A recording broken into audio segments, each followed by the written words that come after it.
Hello students, मैं तौफीक खान आपका अपनी क्लास में बच्चों बहुत बहुत स्वागत करता हूं। बच्चों, आज की हम लोग अपनी इस क्लास में पढ़ने वाले हैं विद्युत चुंबकीय विकिरण, इलेक्ट्रोमैग्नेटिक रेडिएशन। इसे हम प्रकाश की प्रकृति भी कह सकते हैं, क्योंकि जो विद्युत चुंबकीय विकिरण है वो एक तरह का प्रकाश ही है। प्रकाश के बारे में ही हम लोग पढ़ने वाले हैं। इसे हम लोग प्रकाश की प्रकृति भी कह सकते हैं, द नेचर ऑफ लाइट भी इसे कहा जा सकता है। ठीक है बच्चों, तो प्रकाश की प्रकृति की यदि हम लोग बात करें, ठीक है, तो हमारे पास कुछ ऐसे प्रकाश होते हैं जिन्हें हम देख पाते हैं, जिसे श्वेत प्रकाश कहते हैं। श्वेत प्रकाश, जिसमें लाल, हरा, बैगनी ये सब रंग आते हैं, जिन्हें हम देख पाते हैं। कुछ ऐसे प्रकाश विद्युत चुंबकीय विकिरणें होती हैं जिन्हें बच्चों हम लोग देख नहीं पाते, जैसे पराबैंगनी किरणें, सूक्ष्म किरणें, ये सारी तरंगे, ठीक है, ये सारी विकिरणें जिन्हें हम देख नहीं पाते। तो इन्हीं का इस वीडियो के अंदर आज हम लोग अध्ययन करने वाले हैं। बेटा, यदि हम प्रकाश की बात करें तो एक वैज्ञानिक थे जिनका नाम था न्यूटन। न्यूटन ने कहा था जो प्रकाश है वो कणिकाओं से यानी कणों से मिलकर के बना है, इसलिए वो अनंत से चलाता है, बहुत दूरी से हमारे पास चलाता है। फिर जैसे जैसे आगे क्रमिक और विकास हुआ, विज्ञान डेवलप हुई, दूसरे वैज्ञानिकों ने क्या मत दिया प्रकाश के बारे में। एक वैज्ञानिक थे जिनका नाम था सी हाइगन नामक वैज्ञानिक ने बच्चों ये बातें कही कि जो प्रकाश होता है, जो लाइट होती है, वो बच्चों तरंगों के रूप में चलती है, वेव्स के फॉर्म में चलती है। किस रूप में चलती है? तरंग के रूप में, तरंग ऊर्जाओं के रूप में प्रकाश गति करता है।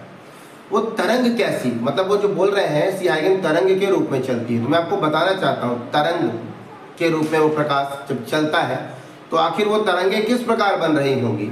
देखिए, आप देखिए, जैसे कि आप किसी तालाब में चले जाइए, तालाब में जाने के बाद एक छोटा सा पत्थर लीजिए और उस पत्थर को जब आप तालाब में फेंकेंगे तो आप देखेंगे जिस हिस्से पर वो पत्थर गिरेगा तो गिरने के बाद पानी में इस प्रकार की तरंगे बनती हैं। वही तरंग की बात, उसी तरंग के रूप में प्रकाश चलता है, ऐसी बातें सी हाइगन ने कही। और दूसरा एग्जाम्पल भी देख सकते हैं आप, जैसे दो बच्चे एक दूसरे से, एक बच्चा ये खड़ा हो जाए, यहाँ पर उसने एक चैन पकड़ ली और इसने एक चैन पकड़ ली, लोहे की चैन, और इस लड़के ने जैसे झटका दिया उस चैन पर तो वो चैन पर जो ऊर्जा है वो इस प्रकार ट्रांसमिट होगी। चैन वहीं की वहीं रहेगी, ऐसा नहीं कि चैन कहीं चली जाएगी, लेकिन जो ऊर्जा है वो तरंग के रूप में उस चैन में आगे बढ़ती चली जा रही है।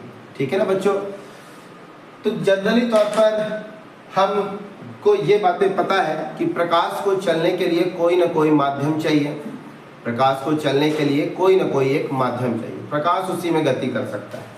तो बच्चों, यदि हम देखें कि जैसे हमारे पास एक ये हम माध्यम बनाते हैं, ठीक है, इसे कंपन स्रोत कहेंगे, ये जो डंडा खींचा है कंपन स्रोत, और इस पे प्रकाश तरंग के रूप में चलेगा। ये देखिए, तरंग के रूप में चलेगा, ठीक है। तो बच्चों, तरंग के रूप में आप देख रहे हैं कि प्रकाश चल रहा है, ठीक है। तो जब ये तरंग के रूप में प्रकाश चलता है तो यहाँ पर देखिए, इस तरंग में सबसे ऊपर का ये जो टॉप हिस्सा दिखाई दे रहा है, इसे हम लोग श्रृंग कहते हैं, और ये जो नीचे देखिए, ये हिस्सा जो नीचे की ओर है, माध्यम से नीचे की ओर, इसे गर्त कहते हैं। क्या बोलते हैं इसे बच्चों? इसे गर्त कहते हैं। ये जो आपका कंपन स्रोत है, यहाँ से तरंगे, यहाँ से प्रकाश तरंग के रूप में आगे बढ़ रहा है, ठीक है। तो अब आगे देखें बेटा, यहाँ से इस रेखा से, इस माध्यम से ये ऊपर की ओर कुछ ऊंचाई है, और इस माध्यम, चाहे ये ले लीजिए चाहे वो ले लीजिए, मैं अभी इसे ले रहा हूँ, इस माध्यम से नीचे की ओर कुछ गहराई है, कुछ गहराई है। तो बच्चों, इसे हम लोग आयाम कहते हैं। क्या कहते हैं? आयाम, ठीक है, एम्पलीट्यूड, आयाम, इसे ए से प्रदर्शित करते हैं। बच्चों, हम देख रहे हैं ये जो तरंगे बन रही हैं, इन तरंगों में यदि हम ये यहाँ से देखिए, ये क्या है? श्रृंग। यदि हम दो श्रृंगों की बीच की दूरी देखें तो दो श्रृंगों की बीच की दूरी को बच्चों तरंग दैर्घ्य कहते हैं, जिसे लैम्डा से प्रदर्शित करते हैं।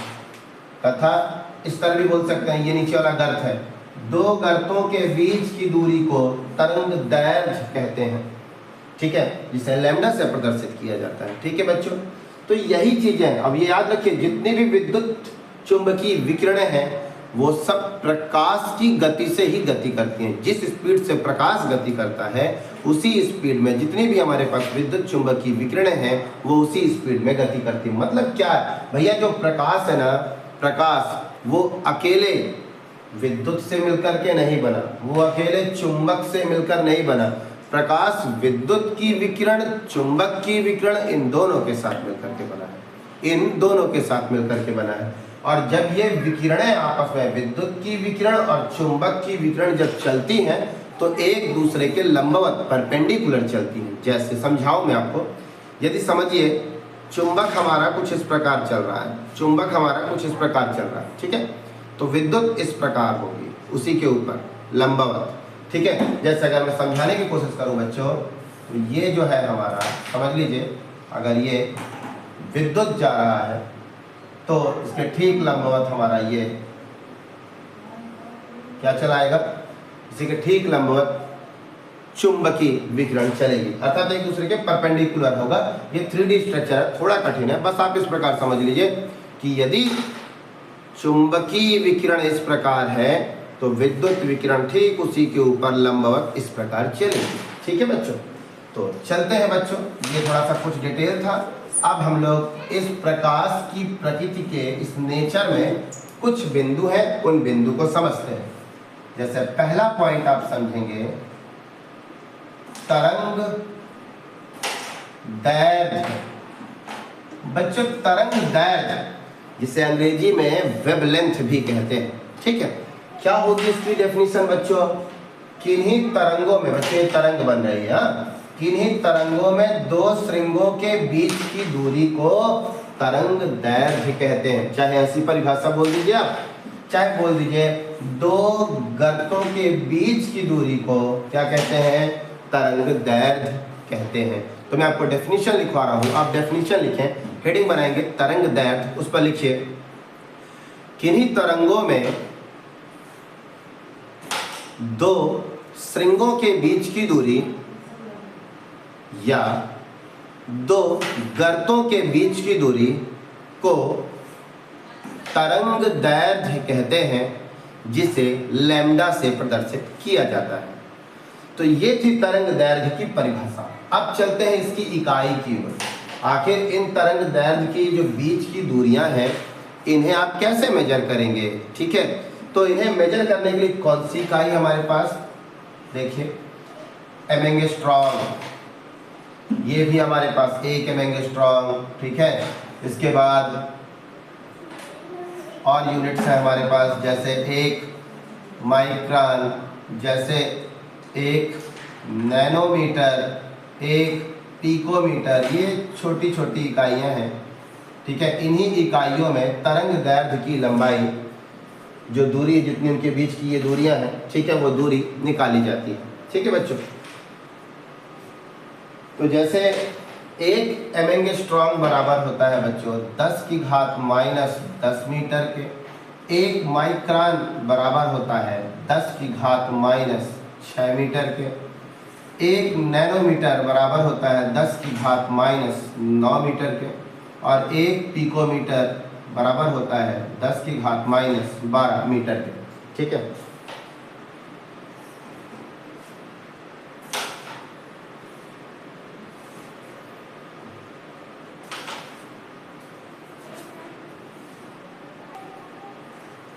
तो ठीक है ना बच्चों, ये मैंने आपको बता दिया कि जब तरंगे कुछ इस प्रकार बन रही हैं तो इन तरंगों में ये जो दो श्रृंगों के बीच की दूरी या दो गर्तों के बीच की दूरी को मापने की हमारे पास ये इकाई है। मैंने 1 एमेंगस्ट्रॉम लिखा है, यूनिट एमेंगस्ट्रॉम में हो सकती है, माइक्रोन में हो सकती है, ये माइक्रोन, नैनोमीटर या पिकोमीटर में हो सकती है। उसे यदि हम मीटर में उसका कन्वर्जन देखें तो मीटर में हमारे पास ये कन्वर्जन है, तो आप इसे नोट करेंगे। इसके बाद अब हम लोग बच्चों दूसरा पॉइंट देखने वाले हैं, दूसरा पॉइंट देखने वाले हैं आयाम। आयाम क्या है बेटा? आयाम को हम लोग इंग्लिश में एम्पलीट्यूड कहते हैं, जिसे ए से प्रदर्शित करते हैं। एम्पलीट्यूड को ए से प्रदर्शित करते हैं। आयाम की परिभाषा आखिर क्या होगी? आयाम ये कहता है कि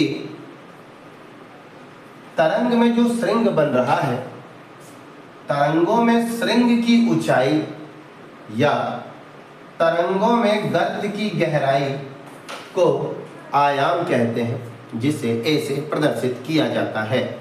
तो इसकी मैं डेफिनेशन आपको लिखवा रहा हूं, इससे आप नोट करिए आयाम के बारे में। किन्हीं तरंगों में श्रृंगों की ऊंचाई या गर्तों की गहराई को आयाम कहते हैं, जिसे ए से प्रदर्शित किया जाता है। अब बारी आती है आयाम की इकाई, यूनिट ऑफ एम्पलीट्यूड। ठीक है, आयाम की इकाई। तो इसकी इकाई क्या होगी बच्चों? इसकी इकाई या तो आप सेंटीमीटर में या तो मीटर में आप इसकी ऊंचाई या गहराई निकाल सकते हैं। तो बच्चों अभी तक हम लोगों ने तरंग दैर्घ्य और आयाम कन्वर्ट किया है, आयाम सीखा है, और इसके बाद अब हम लोग अगला पॉइंट देखेंगे। तब तक यदि आपको इसका स्क्रीनशॉट लेना है ले लीजिए, क्योंकि अभी मैं ये कुछ पॉइंट्स मिटा दूंगा। तो बच्चों अब हम लोग तीसरा पॉइंट देखेंगे।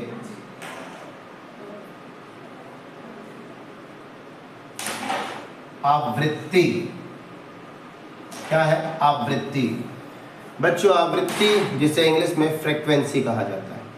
क्या है फ्रीक्वेंसी की परिभाषा?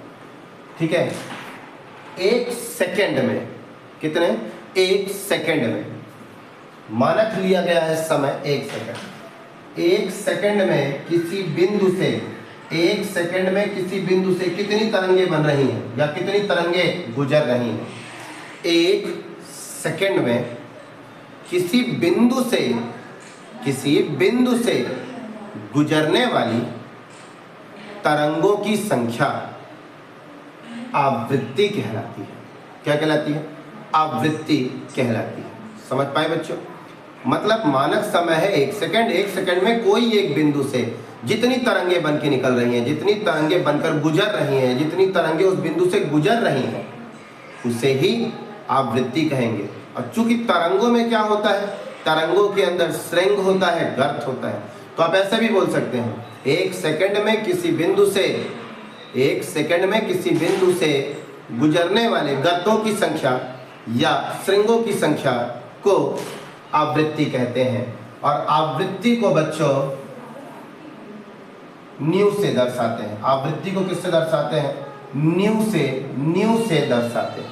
ठीक है बच्चों, अब बारी आएगी कि ये जो आवृत्ति है, ठीक है, आवृत्ति की इकाई क्या है? यूनिट ऑफ फ्रीक्वेंसी, इकाई क्या है? तो बच्चों 1 सेकंड में बनने वाली तरंगों की संख्या। तो आप इसे लिख सकते हैं, ठीक है, 1 सेकंड में बनने वाली तरंगों की संख्या। ये तो डेफिनेशन क्लियर है। अब बच्चों आवृत्ति का जो मात्रक होता है ना, वो होता है हर्ट्ज। वो कितना होता है? हर्ट्ज।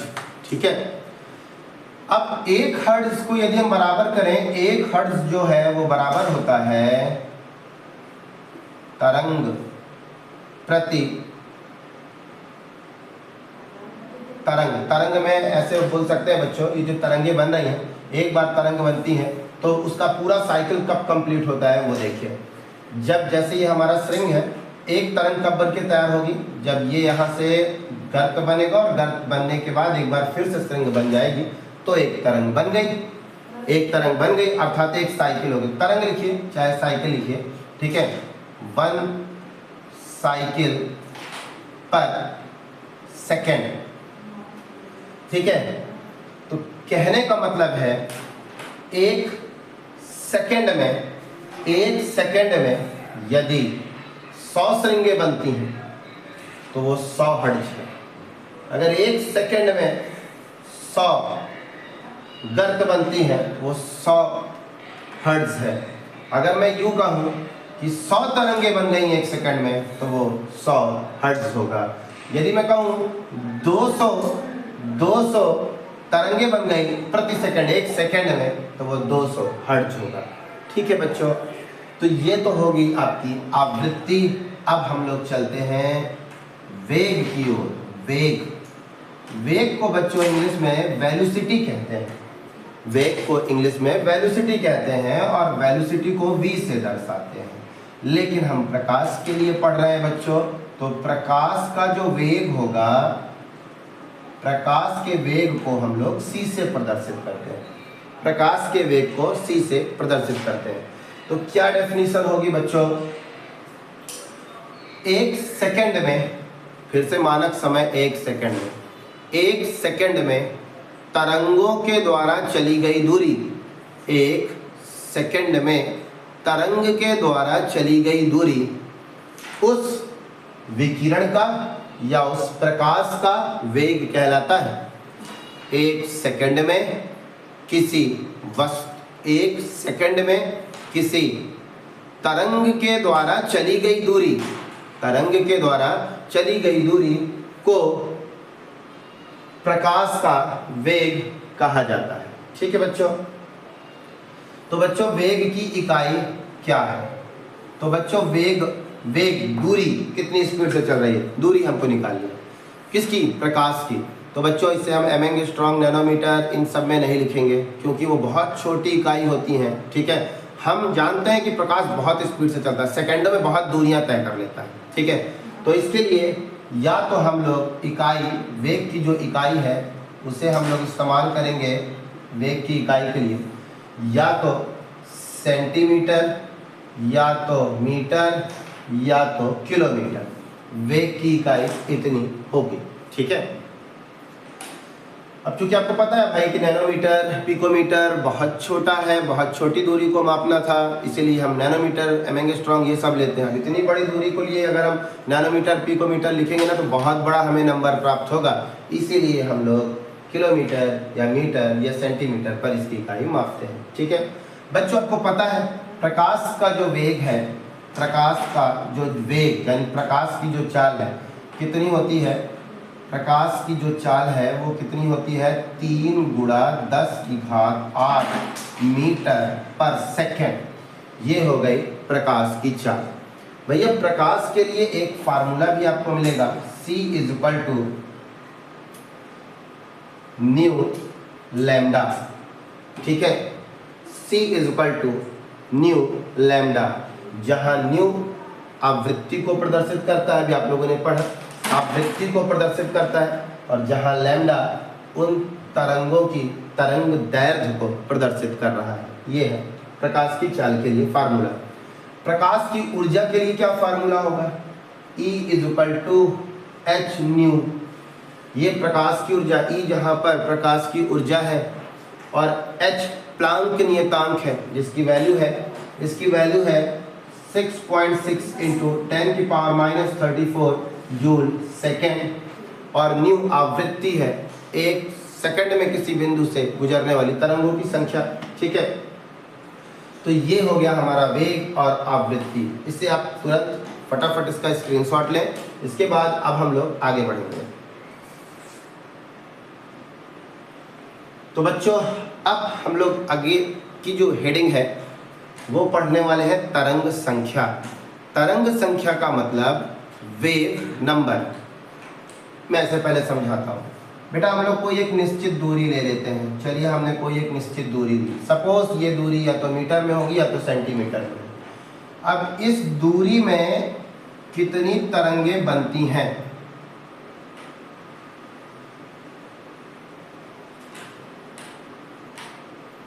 ठीक है, इसमें कितनी तरंगे बन रही हैं। ठीक है, तो देखिए कितनी तरंगे बन रही हैं, आपको कैसे पता करना होगा।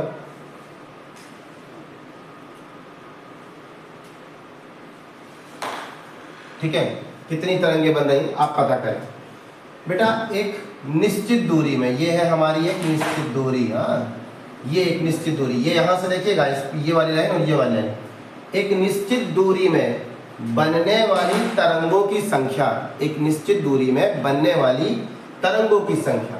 तो कितनी तरंगे? अब तरंगे को आपको पता है कि जब एक श्रृंग बना और फिर दोबारा जब दूसरा श्रृंग बन जाएगा तो समझो एक तरंग। या तो ऐसे बोल सकते हैं एक गर्त जब फिर दोबारा एक गर्त बना लेगा तो वो एक तरंग कहलाएगा। तो कहने का मतलब ये है हमारा श्रृंग और यहाँ से तरंगे चली, पहले गर्त बनाई और गर्त बनाने के बाद फिर से श्रृंग बनाई, ये है एक तरंग। यहाँ से यहाँ तो चले तो कितनी तरंगे, एक तरंगे, आगे चले तो ये दो तरंगे मिल गई। ठीक है, 1 2 3 टोटल कितनी तरंगे आपने यहाँ पे देखी, 3 तरंगे, यहाँ से लेके 3 तरंगे। आप गर्त देखिए 1 2 3 कितने गर्त, 3 गर्त। तो आप क्या बोलेंगे इसकी डेफिनेशन बोलेंगे एक निश्चित दूरी पर बनने वाली तरंगों की संख्या, एक निश्चित दूरी पर बनने वाली तरंगों की संख्या को तरंग संख्या कहते हैं। और तरंग संख्या को बच्चों न्यू बार से दर्शाया जाता है। किससे दर्शाया जाता है, न्यू बार से दर्शाया जाता है। ठीक है, इसकी इकाई क्या होगी बच्चों, यूनिट। इसकी इकाई होगी तरंग पर सेंटीमीटर या तो तरंग प्रति मीटर। 1 मीटर में मैंने बोला एक निश्चित दूरी, 1 मीटर में कितनी तरंगे बनी, 1 सेंटीमीटर में कितनी तरंगे बनी, उसे ही क्या कहते हैं, तरंग संख्या कहते हैं बच्चों इसका एक फार्मूला है, जो हमारा ये जो न्यू बार है वो तरंग दैर्घ्य के व्युत्क्रम होता है। याद रखिएगा, जो हमारा न्यू बार तरंग की जो संख्या है वो तरंग की तरंग दैर्घ्य का व्युत्क्रम, यानी ये जो आप तरंग संख्या देख रहे हैं, तरंग संख्या के लिए जो तरंग दैर्घ्य है वो व्युत्क्रम। ठीक है, व्युत्क्रम कैसे, अगर लैम्डा का मान अधिक होगा तो इसका मान कम होगा, और लैम्डा का मान यदि कम होगा तो इसका मान ज्यादा होगा। सुनिए मैं बोल रहा हूं, लैम्डा का मान अधिक है, लैम्डा का मान अधिक है, यानी तरंग दैर्घ्य जो है वो ज्यादा बन रही है। तरंग दैर्घ्य जो है वो ज्यादा, यानी कि तरंग दैर्घ्य किसे कहते हैं, दो तरंगों के बीच की दूरी, यानी जो तरंगे बन रही हैं उनके बीच का डिस्टेंस काफी है। तो देखिए ये देखिए काफी दूरी है, काफी दूरी। तो देखिए कितनी तरंगे बनी, यहां से चलता है वहां तक समझ लीजिए 2 आपने तरंगे बना ली। ठीक है, यानी ये जो हमारा श्रृंग है वापस एक श्रृंग बना लिया। ठीक है, तो आपने देखा यहाँ पे इतनी तरंगे हैं, लेकिन अगर मैं कहूँ तरंग दैर्घ्य का वैल्यू कम है, तो देखिए तरंग दैर्घ्य का वैल्यू कम है, यानी दूरी कम है। देखिए ये देखिए दूरी कम है, और दूरी कम है तो तरंग की संख्या ज़्यादा बन रही है, तरंग की संख्या ज़्यादा बन रही है। और दूरी अधिक है, यानी दूरी अधिक है तो हमारी जो तरंगे हैं वो कम बनेंगी, और तरंगे कम बनेंगी तो फिर न्यू बार का मान भी कम होगा। ठीक है ना बच्चों, तो बिल्कुल ये बातें आप समझ के चलें कि यदि हमारी जो तरंगे हैं उनमें तरंग दैर्घ्य की जो दूरियां हैं वो अगर अधिक होंगी तो हमारी जो तरंग संख्या है वो कम बनेगी, लेकिन अगर तरंग दैर्घ्य छोटी वैल्यू वाले हैं तो हमारे पास तरंग की संख्या बढ़ जाएगी। ये था तरंग संख्या। ठीक है बच्चों, इसके बाद अब हम लोग इसी के टॉपिक पे, इसी के क्रम में एक और पॉइंट देखते हैं, 6 पॉइंट। ठीक है, 6 पॉइंट है आपका समय काल। समय काल, बेटा समय काल का मतलब क्या है, समय की बात हो रही है यहाँ पर। क्या कह रहा है, एक तरंग को बनाने में बच्चों, एक तरंग बनना है भैया, एक तरंग बनना है, एक तरंग यानी एक तरंग बनना है आपकी, और एक तरंग को बनने में जितना समय लगता है उसे ही समय काल कहते हैं, उसे ही क्या कहते हैं, समय काल कहते हैं, जिसका फार्मूला है T = 1/ν। ठीक है ना बच्चों, जो समय काल होता है वो आवृत्ति के, ठीक है, जो समय है उसके लिए आवृत्ति व्युत्क्रम होती है।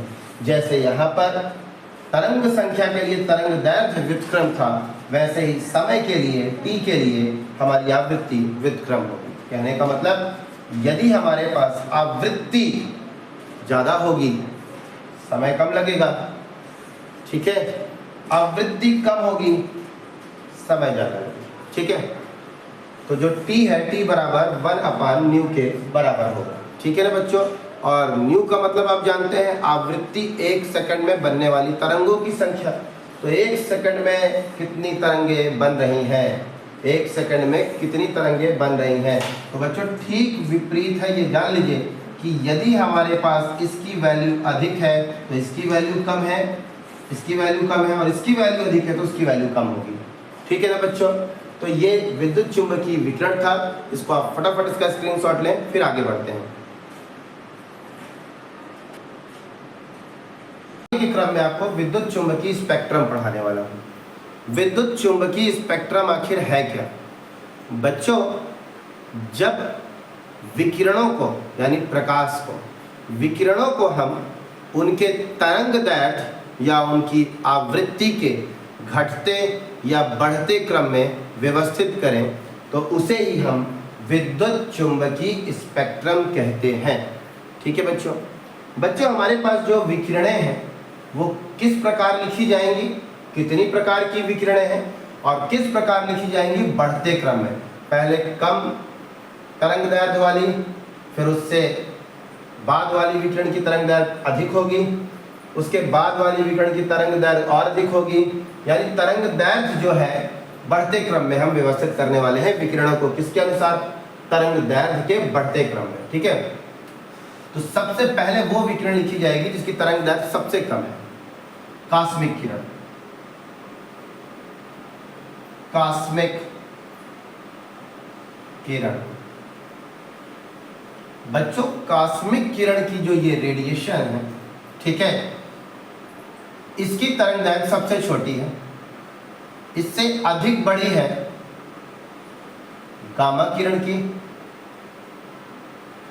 इससे बड़ी विकिरण होगी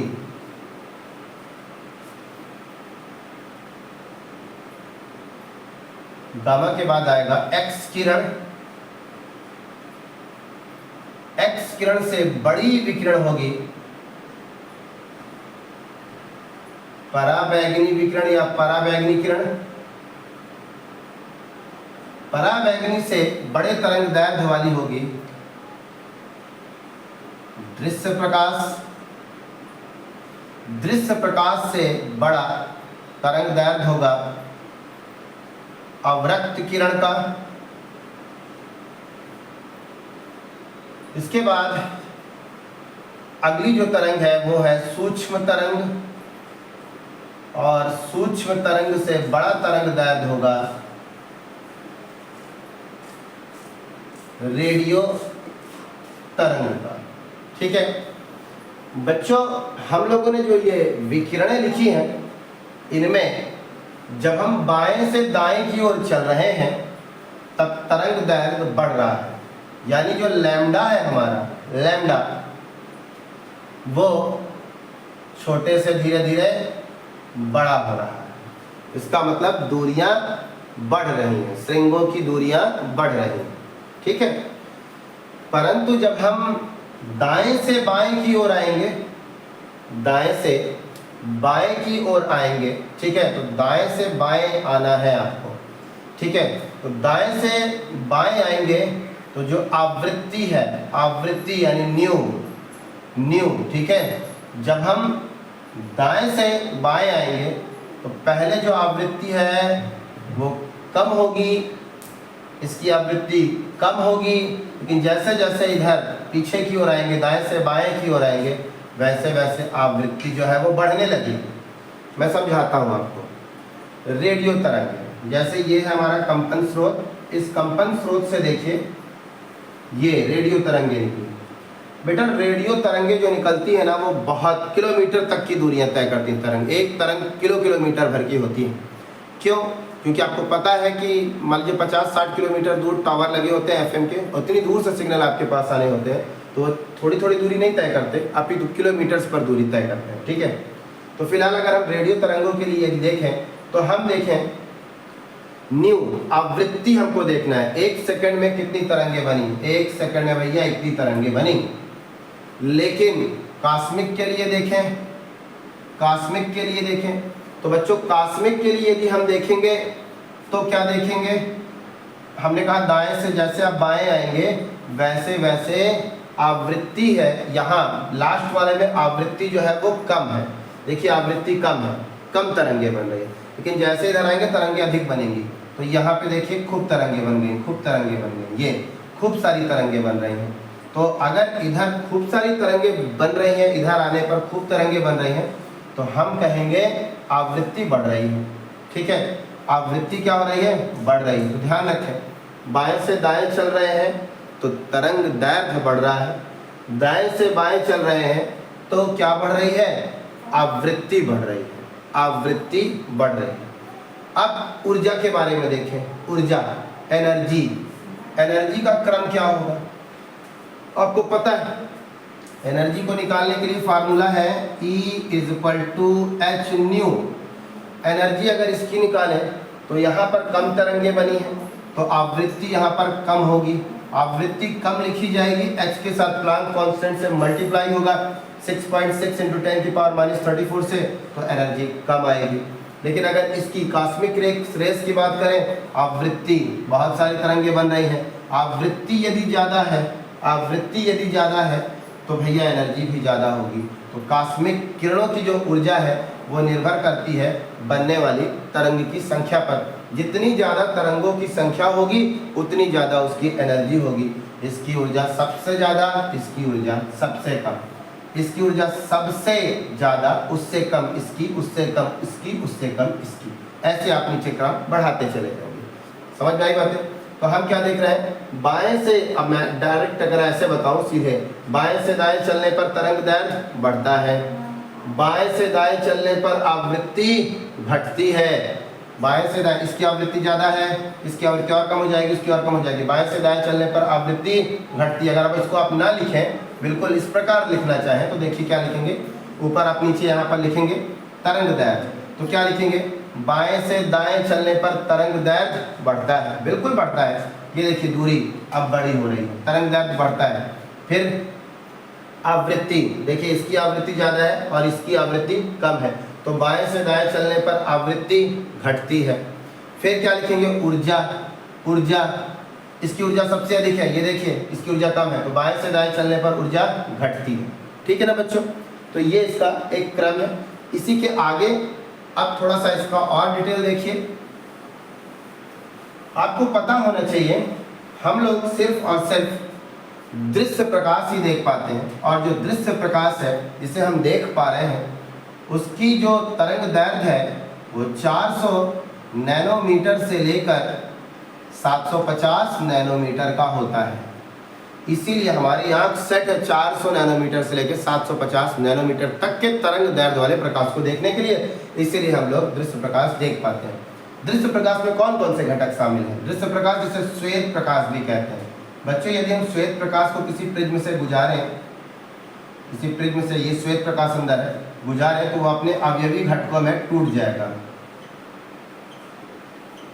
अपने अवयवी घटकों में टूट जाएगा। टूट गया। अब वो घटक कौन कौन से हैं उसे याद करने का ट्रिक है आपका, विब ग्योर, विब violet, indigo, blue, green, yellow, orange, red. या दूसरी ट्रिक जिसको हिंदी मीडियम वाले इस्तेमाल करेंगे, बैजानी, हपी, नाला। ये हो गया बैगनी, लिख दीजिए बैगनी,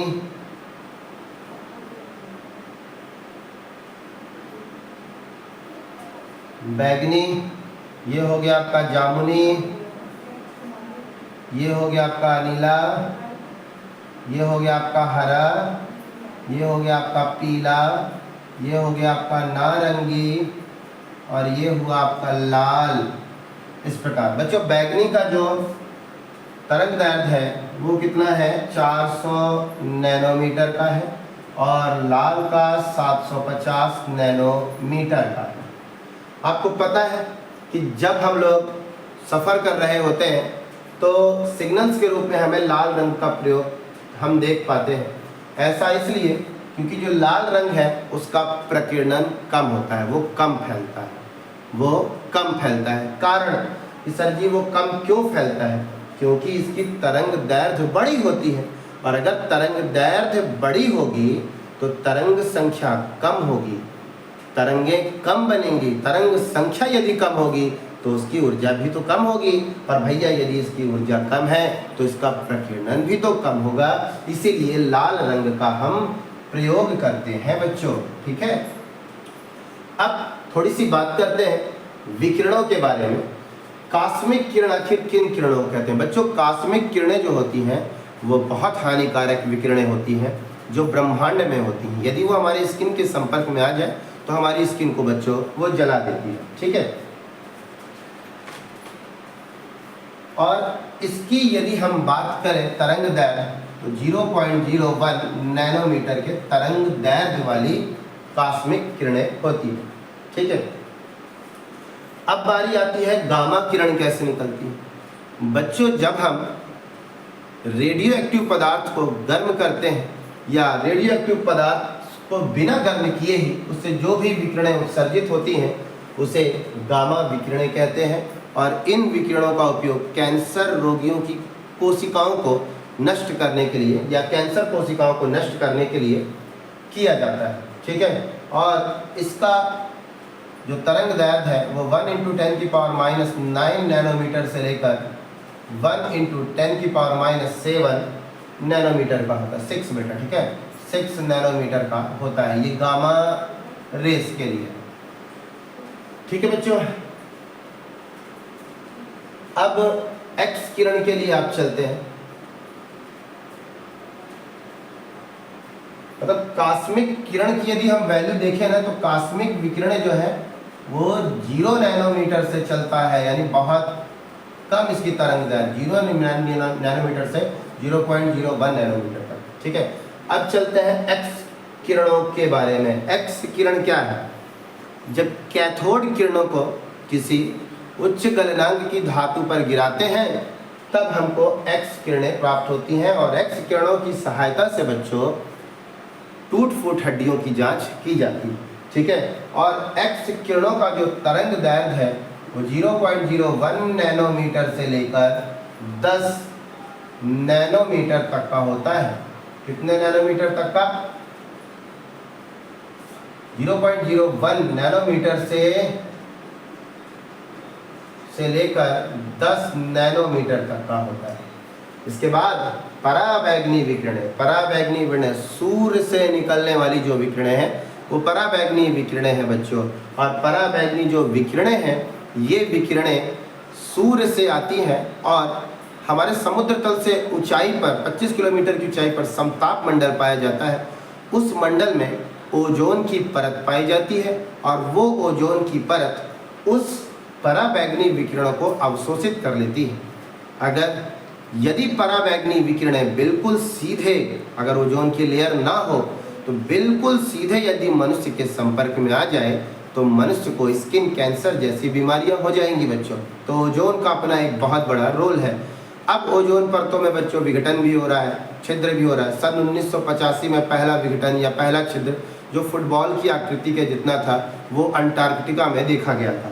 ठीक है, अब पराबैंगनी विकिरणों की जो तरंग दैर्घ्य है बच्चों वो 1 नैनोमीटर से लेकर 400 नैनोमीटर तक होती है। दृश्य प्रकाश तो मैंने आपको लिख दिया।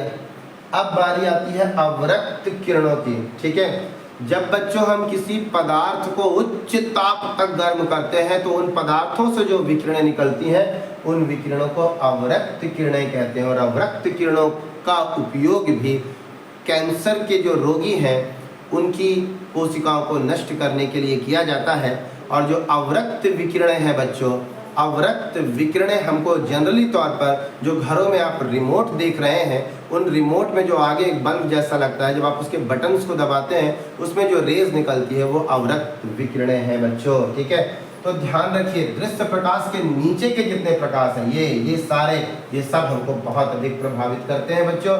लेकिन दृश्य प्रकाश के ऊपर की जो ये विकिरणें हैं इनका हमारे शरीर पर कोई भी प्रभाव नहीं पड़ता। जैसे अवरक्त विकिरण, रिमोट की जो ये सब है आप उसको लगातार अपने पूरे शरीर में घुमाते रहिए, उसकी विकिरणों को निकालते रहिए, कुछ नहीं होगा आपको। सूक्ष्म तरंगे, अच्छा अवरक्त किरणों का जो तरंग दैर्घ्य है वो कितना होगा? तो वो लगभग 750 नैनोमीटर से लेकर 10,000 नैनोमीटर तक का होता है। ठीक है, सूक्ष्म तरंगे। बच्चों ये सूक्ष्म तरंगे वही तरंगे हैं जिनका माइक्रो ओवन में खाना को गर्म करने के लिए प्रयोग किया जा रहा है, ठीक है। और सूक्ष्म तरंगे जो है, इन तरंगों का उपयोग भी कैंसर रोगियों की कोशिकाओं को नष्ट करने के लिए किया जाता है। और इसका तरंग दैर्घ्य जो है बच्चों, वो 1 सेंटीमीटर से लेकर 10 सेंटीमीटर तक होता है। 1 सेंटीमीटर से लेकर 10 सेंटीमीटर तक होता है। और अंतिम में बचती है भैया रेडियो तरंगे। और रेडियो तरंगे सोचिए, हमारे चारों तरफ रेडियो तरंगे हैं। टावर से भी निकल रहा है, एफएम रेडियो जो बज रहा है, उससे वो जो तरंगे निकल रही है, हमारे चारों तरफ बहुत सारी रेडियो तरंगे हैं, लेकिन वो हमको नुकसान नहीं पहुंचाती। क्यों? क्योंकि उन तरंगों की आवृत्ति कम है, यानी तरंगे कम बनती हैं। आवृत्ति कम है, ऊर्जा कम है। इस फार्मूले से E = h/nu। आवृत्ति कम है, ऊर्जा कम है, इसकी ऊर्जा कम है, प्रभावित आपको कम करेगी, ठीक है बच्चों। तो ये रेडियो तरंगे, और रेडियो तरंगों का जो वेवलेंथ है बच्चों, वो 10 सेंटीमीटर से लेकर 100 किलोमीटर तक का होता है। तो ये तरंग दैर्घ्य के बढ़ते क्रम में हमने कुछ विद्युत चुंबकीय विकिरणें आपके सामने लिखी हैं, ठीक है। अब इसके बाद अब हम लोग अगली हेडिंग देखने वाले हैं, तब तक इसका स्क्रीनशॉट ले लीजिए। तो बच्चों अब हमारे पास अगली हेडिंग है विकिरण का क्वांटम सिद्धांत। विकिरण के क्वांटम सिद्धांत को 1901 में मैक्स प्लांक ने दिया। मैक्स प्लांक, ठीक है, किसका दिया? मैक्स प्लांक ने 1901 में दिया। इन्होंने क्या बोला? इन्होंने कहा कि जो विकिरणें होती हैं, जो प्रकाश है, जो विकिरण है, वो विकिरण रेडिएशन, विद्युत चुंबकीय विकिरण जो है वो असतत रूप से लगातार चलती रहती है। विद्युत चुंबकीय विकिरण असतत रूप में चलती रहती है। और विद्युत चुंबकीय विकिरणें जो है वो छोटे छोटे कणों से मिलकर के बनी होती है, छोटे छोटे कणों से मिलकर बनी होती है। और वो छोटे छोटे कण पैकेट या बंडल के रूप में होते हैं, पैकेट या बंडल के रूप में होते हैं। उन्हीं पैकेट या बंडल को हम क्वांटा कहते हैं। क्या बोलते हैं? क्वांटा कहते हैं। और उस क्वांटा को प्रकाश के लिए फोटान कहते हैं। क्या बोलते हैं? फोटान कहते हैं, ठीक है ना बच्चों। तो बच्चों मैं इसकी डेफिनेशन आपको लिखवा रहा हूं, लिखिए आप। विद्युत चुंबकीय विकिरण असतत रूप से चलती है, जिनमें छोटे छोटे कण पैकेट या बंडल के रूप में होते हैं, जिन्हें क्वांटा कहते हैं। प्रकाश के लिए यह क्वांटा फोटान कहलाता है, जिसे क्वांटम सिद्धांत भी कहते हैं। जिसे क्वांटम सिद्धांत, बच्चों से क्वांटम सिद्धांत भी कहते हैं, ठीक है। आगे लिखिए। विकिरणों की ऊर्जा ब्रैकेट में लिखेंगे E। विकिरणों की ऊर्जा विकिरण की आवृत्ति ब्रैकेट में लिखेंगे न्यू के समानुपाती होती है, ठीक है। E समानुपाती न्यू, प्रोपोर्शनल सिंबल हटेगा, E = h न्यू, जहां E =